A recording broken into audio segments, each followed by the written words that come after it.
अस्सलाम वालेकुम वर्ष। इमरान खान साहब ने मशरूत माफ़ी का ऐलान कर दिया कि मैं एस्टेब्लिशमेंट से माफ़ी मांगने के लिए तैयार हूँ। 9 मई वाक़े के ऊपर ये सिर्फ प्रोपेगेंडा है, ऐसा कुछ नहीं है।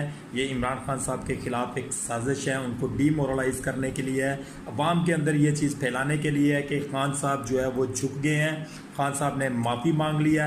एक इंसान जो 1 साल से जेल के अंदर है, हमारे बच्चों की खातर, पाकिस्तान के मुस्तकबिल की खातर, क्या दिमाग इस चीज़ को मानता है कि इमरान खान साहब माफ़ी मांगेंगे? जबकि तमाम तर चीज़ें इसके बरक्स हैं। अगर इस चीज़ को देखा जाए तो आज की खबर जो मीडिया के साथ इमरान खान साहब की गुफ्तगू है, तो उसमें इमरान खान साहब का ये कहना था कि मैं आपसे माफ़ी क्यों मांगूं?